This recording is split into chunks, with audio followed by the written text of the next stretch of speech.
as folks have mentioned, my name is Eric Waldo. I'm the Executive Director of First Lady Michelle Obama's Reach Higher initiative. And as you saw from her clip this morning, and I know many of you were here in the audience who are here today were in Orlando on July 1st, you know just how passionately the First Lady is able to speak about school counseling and the school counselor community.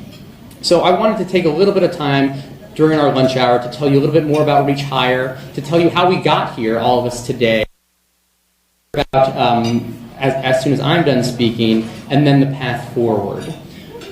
So first, many of you may know that in January of this year, we convened a group of 100 college presidents and 40 nonprofit institutions to the White House as part of the President's College Opportunity Summit. And that was a tremendous way to start the year of the pen and the phone, what you heard James Ball talk about, which is to say that we are really determined whether or not we have Congress with us, that we want to get things done, and that means we're going to use the bully pulpit and the convening authority of the White House to bring extraordinary leaders together from the business, from the nonprofit, from the higher ed, and from all communities to come together and make commitments to what they're going to do for students and for outcomes that we all care about, which is in this case, how do we get ourselves back to #1 in the world in terms of college graduates? How do we reach that 2020 goal? So we had an extraordinary amount of people come together for that January summit to make those commitments, to say what they were going to do to increase college going and college completion, especially among first-generation low-income students, our most vulnerable population. And so after I'm done speaking, we're going to get some updates about 9 organizations who showed up in January at the White House and stood up and said, I'm making a commitment. And we're so thrilled that they could be here today to give us an update on the progress that they've made. But before we do that, I'll tell you a little bit more about Reach Higher and how we got to where we are today with the First Lady. The First Lady approached the Department of Education, approached me and Secretary Duncan at the end of the first term and said, you know, I've had an amazing time running Let's Move, trying to end childhood obesity and working on joining forces, her effort working around military-connected families. But she was looking to do a new initiative, and she was looking to really speak from her own experience.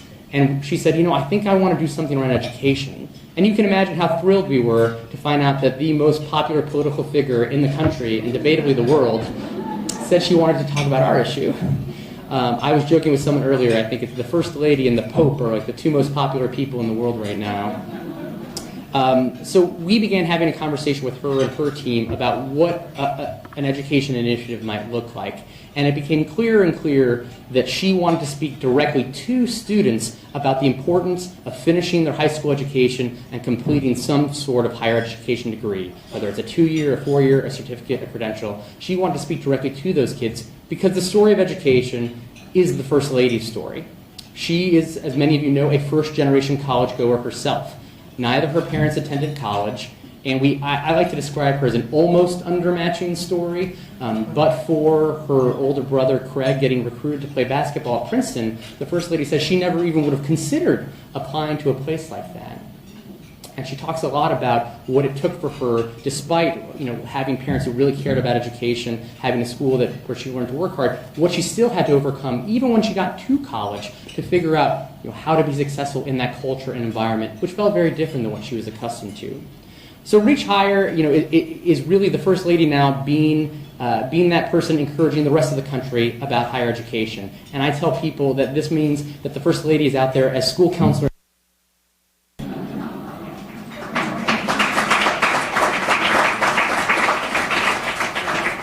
She is out there to make sure that every young person in this country understands what they need to do, what are the tools that they need to do to finish high school and be ready for college and then to be successful there. And so as school counselor-in-chief, the things that she's talking about shouldn't be that surprising to anyone in this room, which is college and career exposure.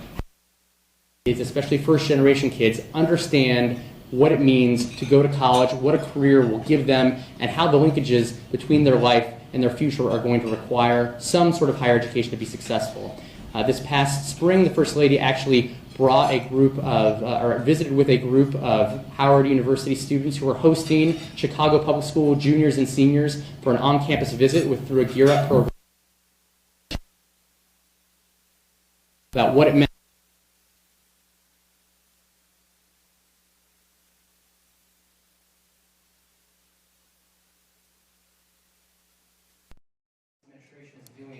trying to allay and deal with the concerns of the public, the very real concerns about the price of college today. Nevertheless, we know that there are substantial resources out there, and people need to make sure that they know that college and the price of college should not be a burden and should not keep people from applying. So the First Lady's out there making sure the kids understand the $150 billion in federal dollars that are available, understanding how to fill out and what it means to fill out the FAFSA, and making sure that they know that they can go to places like studentaid.gov to learn more and really walk them through a step-by-step checklist to make sure that college is possible for them. And actually, again, this past winter during FAFSA season, the First Lady visited a local Virginia elementary or high school and actually filled out the FAFSA with parents, counselors, and students, and was able to do that and partner with Get School and Viacom to put out PSA videos about the importance of the FAFSA. Number 3 is around academic planning, which of course includes summer planning. We know that unfortunately too many kids in this country, even when they do complete high school, aren't able to take credit-bearing courses when they enter. We are in the great state of Massachusetts today, which famously has very high standards and a very high-quality system of public education. Nevertheless, around 35% of entering public college freshmen in Massachusetts have to take remedial classes. That means that those students are using their precious grant dollars, loan dollars, personal dollars, just to get up to the level so that they can take a credit-bearing course. And we know we can do better. And that means encouraging cities, district schools around dual enrollment, AP classes, improvement to make sure that kids are really taking those college and career-ready classes at high school and they're ready. The 4th area of emphasis is the one where we're going to hopefully get the applause here, which is school counselors.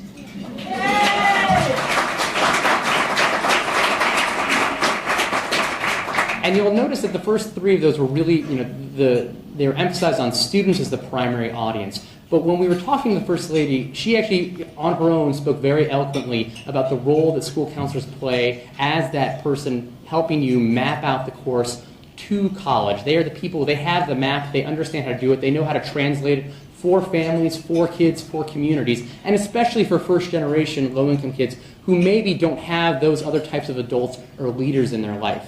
And it became crucial for us to realize that the First Lady's voice was also uniquely positioned to lift up this important field and give it the credit it deserves and the emphasis and the resources that we think all of you can bring to bear on this important issue. So school counselors is one of our 4 buckets of emphasis, and we are thrilled. You saw the First Lady's video this morning welcoming all of you, and for those of you who haven't seen her speech at the American School Counselor Association on July 1st, I encourage you to go watch it online. She speaks powerfully to the community about what they need, and already we've started to move the ball. The Department of Education announced a set of federal guidance to have some flexibility around Title I dollars for professional development and guidance. We have Deb Delisle here, our Assistant Secretary for Elementary and Secondary Education, who helped develop that with Secretary Duncan, and we're so pleased to announce it then. We talked about the fact that just like we honor the Teacher of the Year and the Principal of the Year with a Rose Garden ceremony at the White House, school counselors deserve that recognition as well. And for the first time ever, starting next year, we're going to bring the School Counselor of the Year to the White House.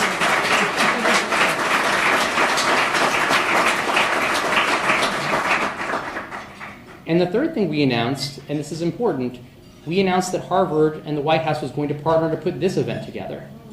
Because we knew that to build on the enthusiasm of the January College Opportunity Summit and agenda, to build on this year of action, we wanted to bring together leaders from business, philanthropy, nonprofit, higher ed, K-12, researchers, practitioners, all together to problem solve and understand that we need all of your collective wisdom. We need to, as Pat Merton said, challenge the status quo and do dramatically better, and that means all of us coming together and challenging ourselves for what are we going to do to help answer the President's call, answer the First Lady's call. I do think this is a unique opportunity. I do think we have a White House, a President, and a First Lady who understand the power of education in a way that maybe we haven't seen before because it's meant so much for their own lives.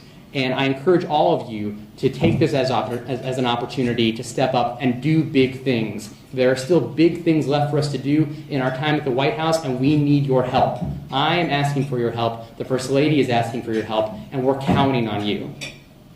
So, the last thing I'll say before I begin to turn it over to our colleagues to provide some updates on what they've done since January, I'll end with one last comment, which is really in terms of how I talk to people about what the First Lady's doing. And I tell them, as school counselor-in-chief, she's out there, she really is the person who's trying to whip the country into a frenzy and get them excited about what everyone can do to make college and higher education a reality for all our students and success possible for all of our kids. And I tell them that a generation ago, the First Lady Nancy Reagan told a generation of students, just say no to drugs. And I think Michelle Obama is telling a generation of kids, just say yes to college. And I'm so thankful for all of you for what you do every day in your lives to make that a reality. So I want to give you guys all a round of applause.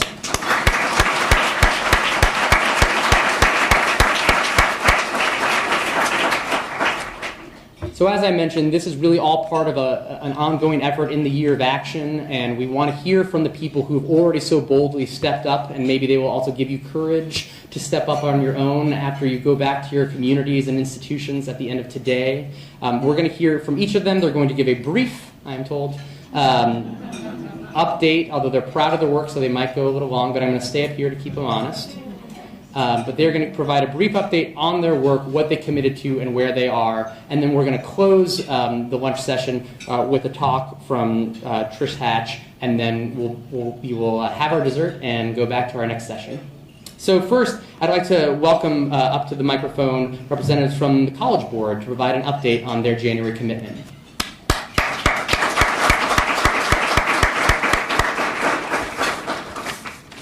Thank you, Eric, and good afternoon, everyone. My name is Karen Lanning. I'm with the College Board. It is my pleasure to give you an update of the commitment we made in January at the President's Opportunity Summit.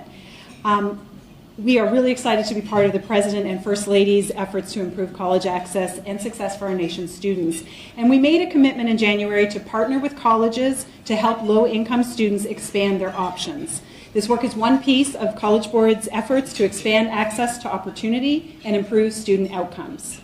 Our research shows that low-income students tend to apply to fewer colleges than their peers from higher socioeconomic backgrounds. This not only limits their college choices, it reduces the chance they will attend.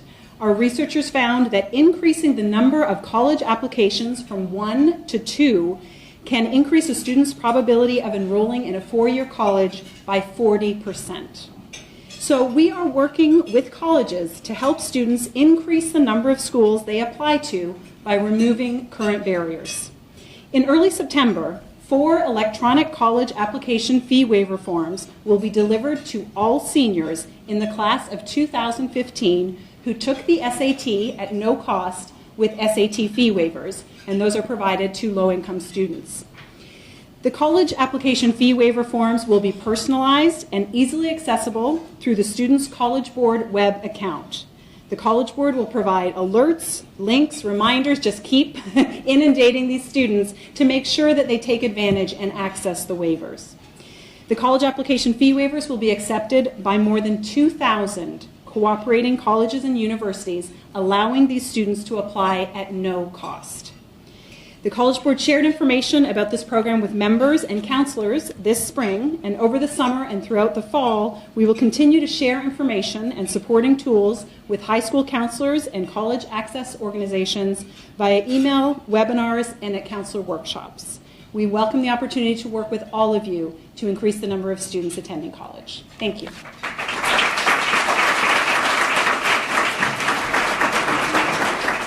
Thank you so much. Next, I'd like to welcome a representative from College Possible. Good afternoon. My name is Sarah Jook, and I'm with College Possible. We were excited and inspired after the White House Summit this winter, and so since then we have officially expanded to Philadelphia, where we will be serving students this fall. And we've also made the commitment to grow in all of our current sites. So in the Twin Cities, Milwaukee, Omaha, and Portland. And we are beginning the exploration of our 6th city, which we will enter a pre-launch phase this year.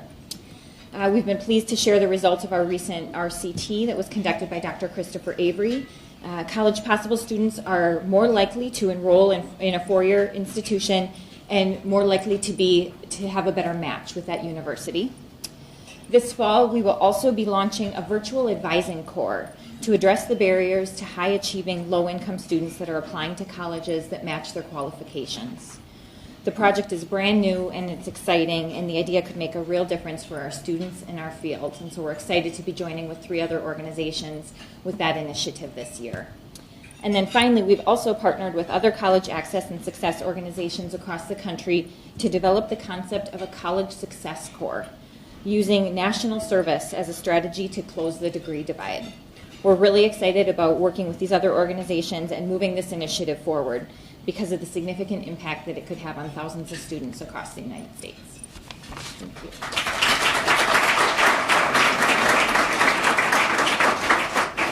you. Next, I'd like to welcome a representative from Complete College America.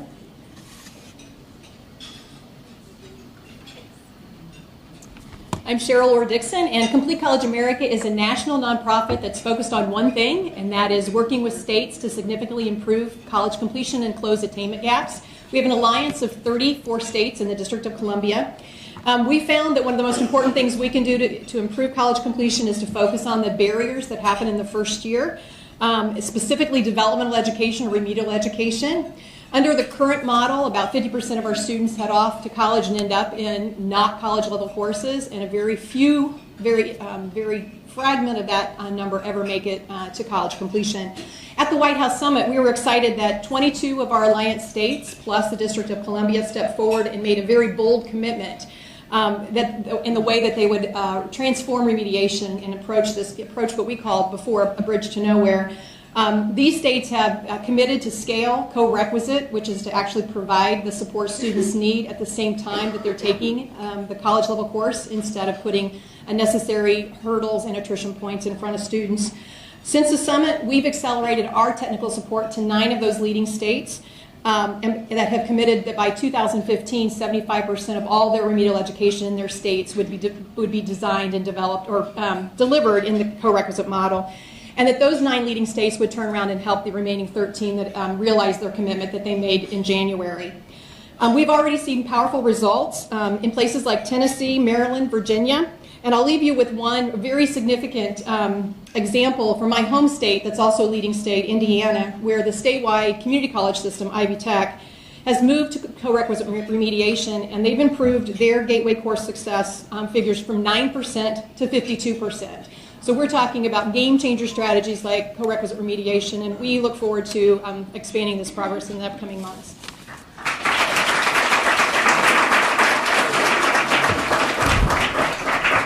Thank you so much. Next, I'd like to welcome up an update from the Council for Opportunity and Education.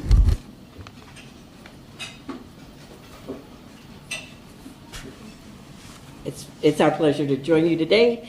And at the President's Summit, we made commitments in 3 areas, and the 3 areas are professional development, infrastructure development, and advocacy. In terms of professional development, our organization represents about 950 colleges and community agencies that sponsor college access and success programs that provide programming for low-income first-generation students to allow them to prepare for and graduate from college, serving about 800,000 low-income first-generation students. We committed to providing 200 professional development opportunities. We're about 40% through that commitment. We are also launching a graduate-level professional development program in January of 2015. It's a 15-credit professional development program for college access and success professionals with Colorado State University. So we're very excited about that professional development opportunity. In terms of infrastructure, we're launching a series of practice briefs that will be free online to assist institutions and community agencies build their infrastructure for college access and success. And lastly, in terms of advocacy, it's the 50th anniversary of probably the earliest, one of the earliest college access programs, the Upward Bound program, and so I'm sharing some propaganda with you today. Yesterday, in about 17 of the national publications, from the Washington Post to the San Francisco Chronicle, there was a a feature story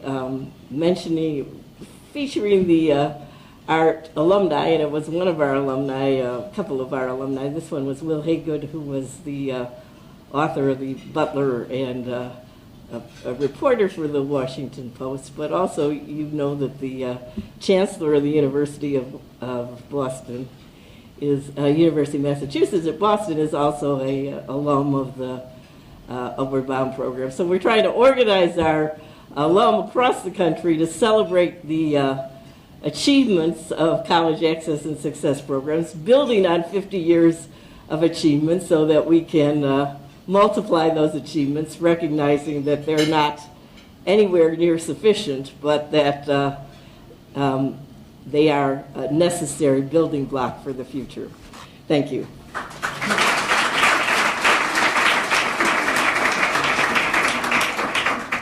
Next, I'd like to welcome up to the stage an update from iMentor.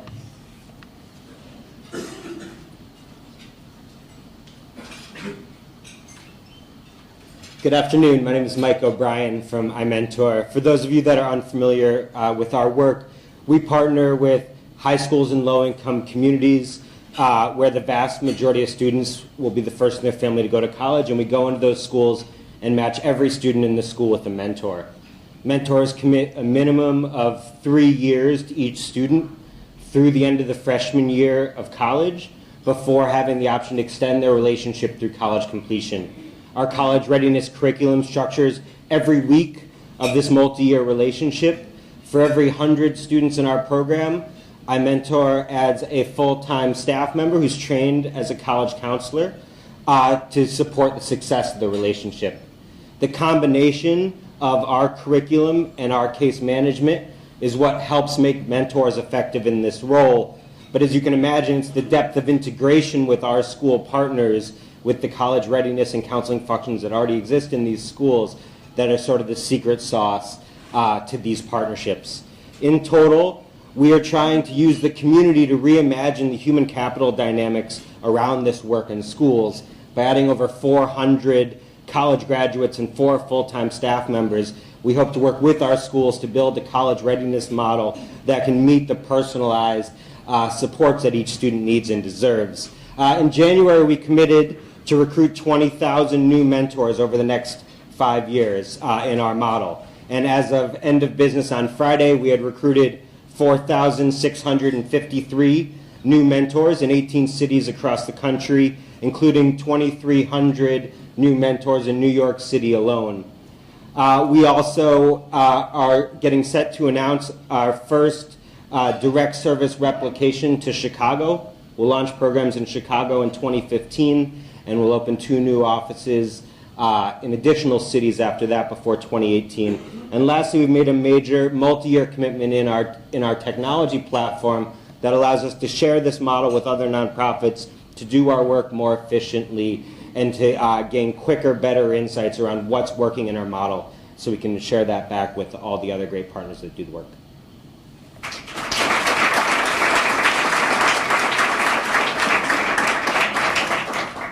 Next, we'll get an update from the National College Access Network.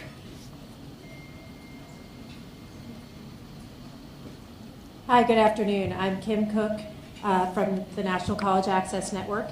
NCAN and its over 400 member college access and success programs are dedicated to increasing the quality and quantity of supports that underrepresented students receive to apply for, enter, and succeed in college. In January, we were pleased to make 3 specific commitments, in addition to the commitments that many of our member organizations made as well, and who are here in this room. So I encourage you to talk to them about the good work that they're doing on the ground as well. Specifically for NCAN, our first commitment was to publish an annual national benchmarking report.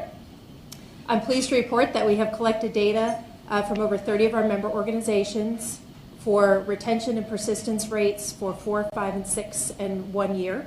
That data has been analyzed by the National Student Clearinghouse and will be part of a national benchmarking report that we will release at our national conference this September.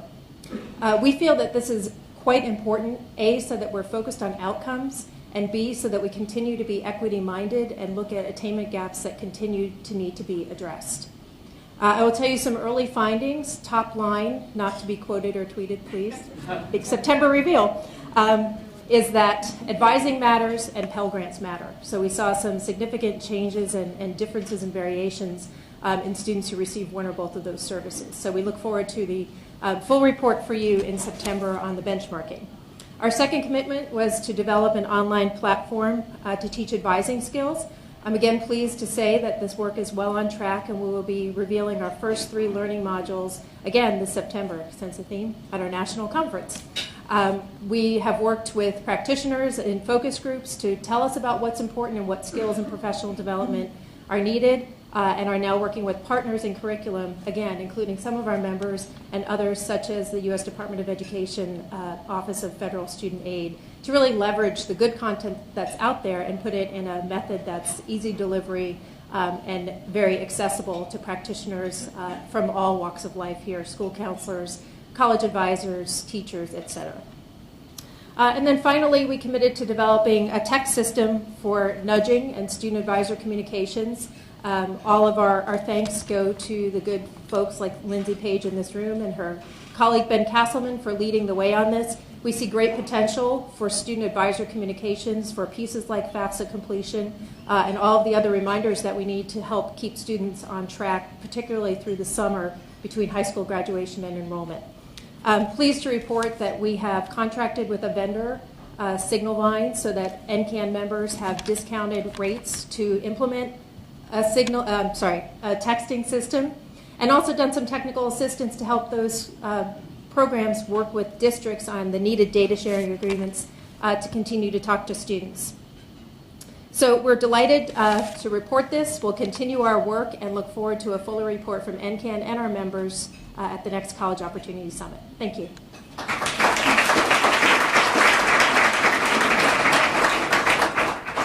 Next, I'd like to welcome to the podium the National College Advising Corps.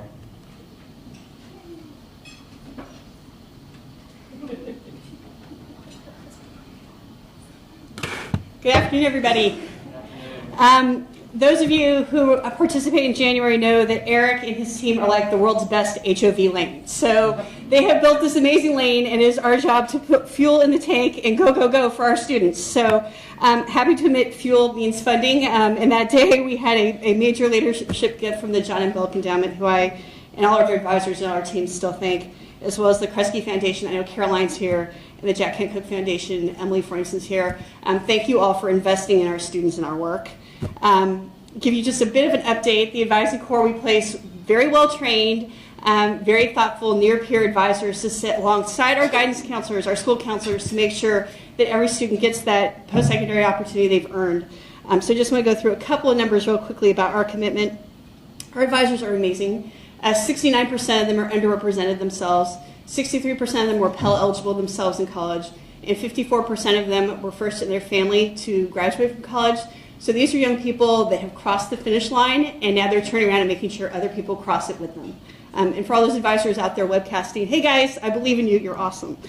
So just the numbers: Alaska will have 10, Boston will have 16, we have 14 coming out of Brown, 10 coming out of Davidson, 7 coming out of Duke, 13 coming out of F&M, 27 coming out of Michigan State, 19 coming out of NYU, 10 coming out of NC State, 48 coming out of Texas A&M, 24 coming out of TCU, 10 coming out of Texas State. I promise I'm not going to go on too much longer. 16 out of Trinity, 20 out of UC Berkeley, go Bears, 19 out of UGA, the University of Georgia, 25 out of Illinois, 16 out of the University of Michigan, 41 out of Mizzou, 41 out of the University of North Carolina, Chapel Hill, 16 out of Southern Cal, 10 out of UT, 17 out of one of my alma maters, the University of Virginia, and 12 out of the University of Wyoming. So we've also had some amazing partnerships, and again, some of these amazing folks are in the room that have deepened since the White House Summit. So U Aspire, Blue Engine, MDRC, College Board, Get School, KIP, and MCAN, thank you all for holding our hands as we do this together. And finally, I have to thank two groups. One of the school counselors in the room. We're going to be in 500 schools because you are willing to do this together. And it is our honor every day to work with you, to learn with you, to be with you, to support you, and to tell everybody that school counseling matters. So thank you for giving us the honor to serve with you. And finally, to our evaluator, Eric Bettinger. Eric is the one that tells us every day what's working, what's not, that we can be evidence-based, that we can move the needle, and that we can share it with all of you. So my love goes out to Eric and his team for making sure we actually do what works. Thank you, Eric.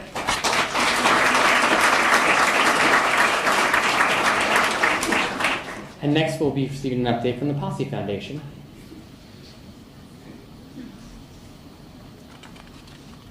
Wow, it looks totally different from up here.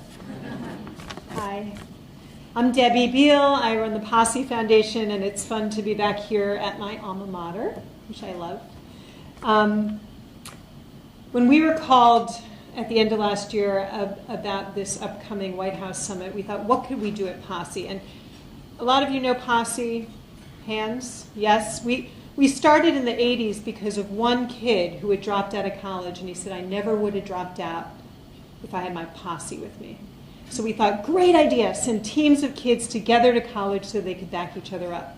25 years later, we've sent thousands of kids to college. They've won hundreds and hundreds of millions of dollars in leadership scholarships. We've got 51 partner colleges and universities, and our kids are graduating at 90%. So when the White House called, we said, let's do something special. We had just started a STEM initiative with Brandeis University, and it was going really well. So we thought we would double the size of the program. And literally over the Thanksgiving weekend, we had 10 colleges and universities partnering. Along with Brandeis, it was Davidson, Smith, Georgetown, Bryn Mawr, Pomona, UW-Madison, Franklin and Marshall, Texas A&M, and Middlebury. They committed $70 million, I know it's good, to support 500 new Posse scholars who would major in science, technology, engineering, and math over the next 5 years.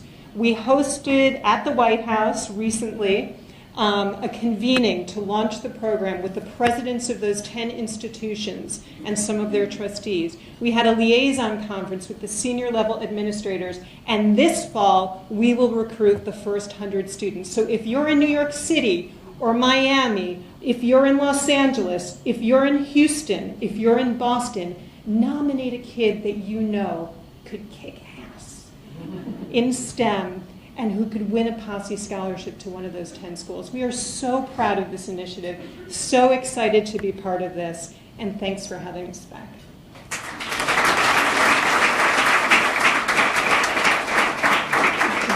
So those were our updates. Let's give all of them another round of applause. That's incredible.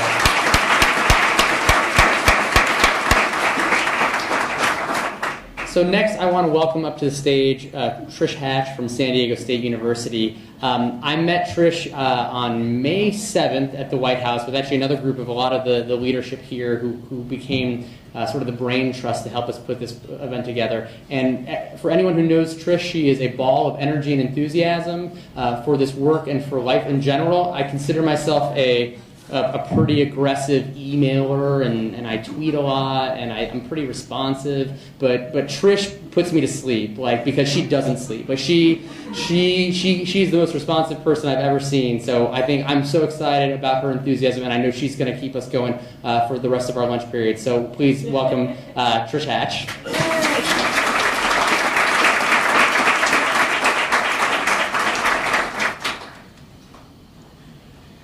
Wow. As a former school counselor, as a school administrator, and now as a professor at San Diego State University, I am truly humbled and honored to be here with you. It is so exciting to share with you the commitments that the faculty, the Dean of the College of Education, and the President of San Diego State University have committed to for the work as we move forward. As some of you know, I have an introduction in my textbook that talks about miracles, and I'd like to share just a little bit about that. In solution-focused counseling, it's called the miracle question. You might be familiar with it. School counselors pose an exercise of imagination to students. Suppose you woke up one day and by some miracle, everything you've ever wanted, everything good that could have ever happened to you, that you could ever imagine, had actually happened. And your life had turned out exactly as you wanted it to. Some people say it's called if a miracle happened tonight and you woke up and the problem was solved. What would be the first thing that you'd notice and what would be different? And how would you act differently? Well, this is the charge we've been given, is to figure out how we're going to have this miracle of making sure all students are college and career ready. And as we think about the commitments they're asking us to make here, how can we begin to do that? There are a few miracles that have already occurred that are so exciting for us. Like Arnie Duncan talked about school counselors when Pat Martin had him at NOSCA. That was a miracle. It was a miracle. I played it. I played half of the plays. I've played them. It's a miracle when President Barack Obama's policy proposal to protect children, and now is the time, came out and talked about the important role of school counselors in protecting our children and our youth. And recently there have been so many more miracles, like the First Lady including school counselors in her Reach Higher initiative, having the opportunity to hear the First Lady at ASCA. I mean, wow, the coolest thing ever happened. Talk about legitimizing the profession of school counseling. And then to hear her talk about the success of two students from San Diego State, Michaela Jones, who's a Native American, who is now serving his community, and Rita Guerra, who's a passionate Latina school counselor advocate. These are miracles, but there are so many more miracles coming, and we need to create them here. You're here today because somewhere, somehow in your life, the world has decided this is where you need to be today. And so, what can we do to create those miracles? When I first completed my doctorate in institutional leadership and policy studies, not because I wanted to, but because there was no doctorate in school counseling, I was recruited by San Diego State University to direct the school counseling program there. And that was a decade ago. I was so very impressed by the passionate and deep-moving social justice message by the Department of Counseling and School Psychology, the recruitment of diverse students, and their passion for having grants that supported students who were traditionally underrepresented to make sure that they matriculated and went out into the communities they served to provide the support needed for first-generation youth. From our recruitment practices to the grant support, the Department of Counseling and School Psychology has supported school counseling, and the College of Education has supported making a difference. So in the last few years, as I've been at San Diego State, I've advocated for the department to change, in the program for school counseling to change, so that we could bring in the new tenets that I have learned as a school counselor and as a school administrator from the Education Trust. Back when Reese House, my hero, Pat Martin were there, those of us know the work of the Education Trust made a huge difference in the creation of the document I'm so honored to have co-authored, the ASCA National Model. And the difference it made that Pat went to NOSCA, these miracles that happened, all of this text of ASCA model, NOSCA, use of data, equity access, leadership advocacy, every student, all of that now has been infused into a redesigned school counseling program that, while I won't talk about it today, was something that I already did. I'd done it. We were finished, Eric. And then they wanted to know, what can you do more? We don't want to know what you've already done. That's nice, thank you. The president's asking, what more can you do? What can you do next? So, at our meeting in May, we were encouraged to heed this call to action, and to go back to our new commitments and to increase college opportunity, and to recognize that we needed to learn how to, within our current resources, and can I remind you, San Diego State University, California, I mean, we've had some budget issues, okay? And we can't be asking for more resources. We have to figure out how to do this ourselves. We have to be committed in our department to do this work and in our program.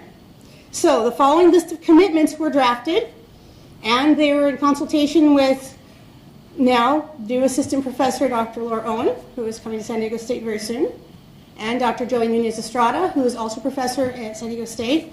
And they were shared with the chair of the department, the dean, and finally the president of the university. That led to a letter from the president of the university saying he would support it. And I have to tell you, I just have to tell you, you wonder, when you have these ideas, can we do it? Can we pull it off? Will they support us? And they're like, yes, yes, yes, and yes. And I'm like, oh gosh, now we got to do it then.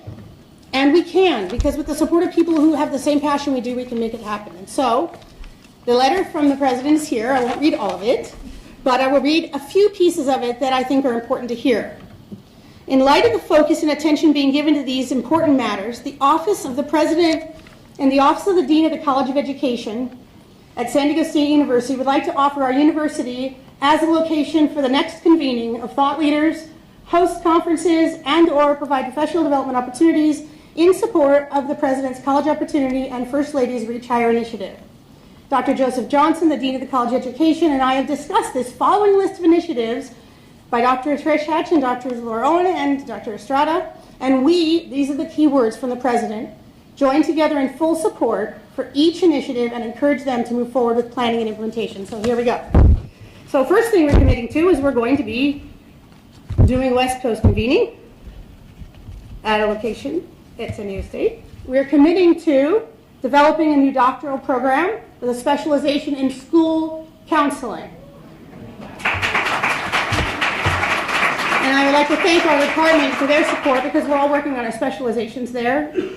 We are developing a certificate program in school counseling leadership and administration that will include suggested courses from our current revised curriculum on college planning and career development, on the achievement gap, leadership, advocacy, systemic change, the ASCA Model 1 and 2, developing and implementing school counseling programs, evaluating and improving school counseling programs, policies, leadership. We're going to be having the development of a principal school counselor training academy. We're going to create scalable models, an online capacity. We're going to continue to partner with our local inner-city school, the at-risk inner-city students, through a 2-week summer Cardinal Camp Academy, and we're going to be evaluating its impact using much more rigorous evaluation techniques. We are going to develop a partnership with school districts to ensure support of college and career readiness for all of our field placements. What this means, and this is important for our school counselors, is that we have consistent placements of our San Diego State graduate students in local schools that support college and career readiness placement. The site school counselors must agree to partner on the student research that we're doing, helping us collect the data, identifying the gaps, piloting the curriculum, looking at the outcomes, evaluating the programs, and each school needs to agree to this rigorous research design. We're going to develop and revise fieldwork courses to make sure that our school counselors and administrators partner together so that when our school graduate students and our fieldwork students are there at the schools, that administrators are aware of what's happening there as well. We are committing to partner with schools to align research and projects to support college and career readiness for young men of color, and we have research funding for that work as well. The Center for Excellence in School Counseling and Leadership has also agreed that we're going to be holding regular conferences. We're going to create a new division in SESCAL for college and career readiness and a new division for young men of color research. We're going to do local, state, and national conferences, counselor administrator training programs, certificate programs. Anyway, there's a long list. All I'm saying is that we're committed.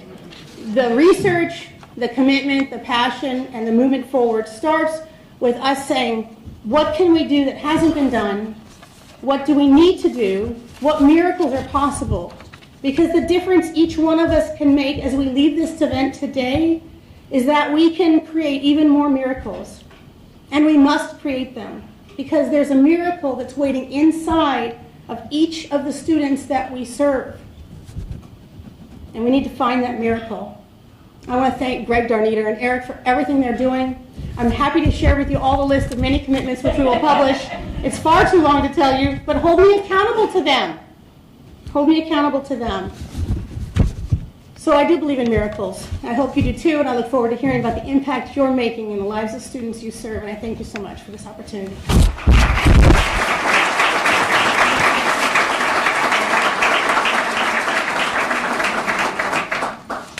Well, I think now everyone knows just what a miracle Trish is for all of us in this field. So we're so grateful for her and for now the new commitments. Those are fresh off the press that you just heard from San Diego State, and hopefully, again, that will be an inspiration to all of us to think what you can do, what you can ask, and how much higher you can reach in your own institution, organization, and community. So we're going to have dessert, and after dessert, we're going to go convene back and continue our day. So thank you guys so much.